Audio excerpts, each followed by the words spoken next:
Hi friends, KF മീഡിയയിലേക്ക് നിങ്ങൾക്കേവർക്കും സ്വാഗതം. ഇത് വീട്ടിൽ വളർത്തുന്ന കോഴികളാണ്. ഞാൻ ഇതിനെക്കുറിച്ചിട്ട് മുമ്പ് 2-3 വീഡിയോ ഞാൻ ചെയ്തിരുന്നു. എങ്കിലും ഞാനൊരു പ്രധാനപ്പെട്ട ഒരു ഇൻഫർമേഷനുമായിട്ടാണ് ഞാൻ ഇപ്പം വന്നിട്ടുള്ളത്.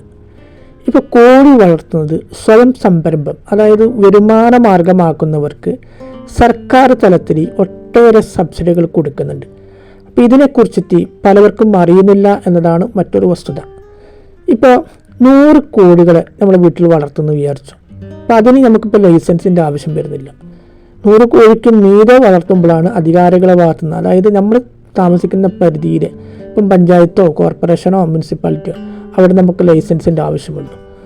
ഇപ്പോൾ നമ്മളിപ്പോൾ മുട്ട സംരംഭം, അത് പിന്നെ കോഴിയിറച്ചിൻ്റെ രീതിയിലൊക്കെ ഇതിന് വേണ്ടിയിട്ടാണ് ഇപ്പോൾ കോഴി വളർത്തുന്ന രീതിയിലേക്ക് കർഷകരെ ക്ഷണിക്കുന്നത് സർക്കാർ.